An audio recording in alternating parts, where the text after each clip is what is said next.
Aku tengah penat ni. Mak aku lagi-lagi nak suruh aku pergi beli barang kat Speedmart sana. Grocery Speedmart. Asyik-asyik aku je suruh adik aku pergi di toilet tu ke. Suruh ayah aku. Ya juga ayah aku tak ada. Ni dia tu. Budak tengah lintas tu. Kacau tu lah budak. Mana tak datang budak. Nak lagi dengan beli Speedmart. Ni sampai grocery Speedmart. Speedmart babe. Okay, sampai. Bukan troli lah. Lambat lah. Okay.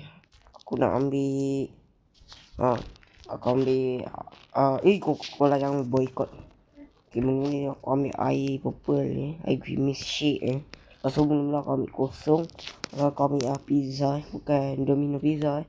Pizza biasa. Aiskrim mana tahu sekejap lagi aku haus. Susu.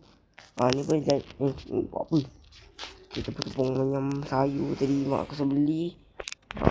Ni tak anak aku. Ni daging mak aku suruh beli tadi. Okay. Pisang tak? Ni Doritos pun mak aku suruh beli tadi. Okay. Sekarang aku kena bayar. Bang, bayar bang. Barang. Okay. Berapa semua ni? Okay. Harga dia 750,000 Kau ada duit banyak ni yang bayar ni. 750. Macam tu. Bang.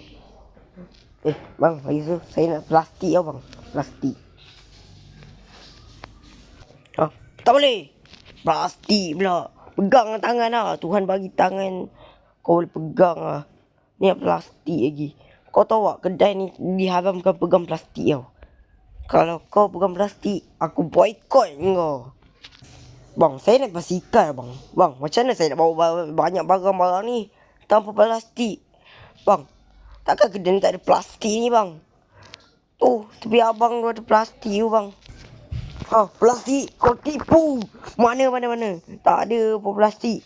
Aku langsung tak nampak pun. Mana? Tak ada apa plastik. Kau main tipu ni. Tu bang, tepi abang.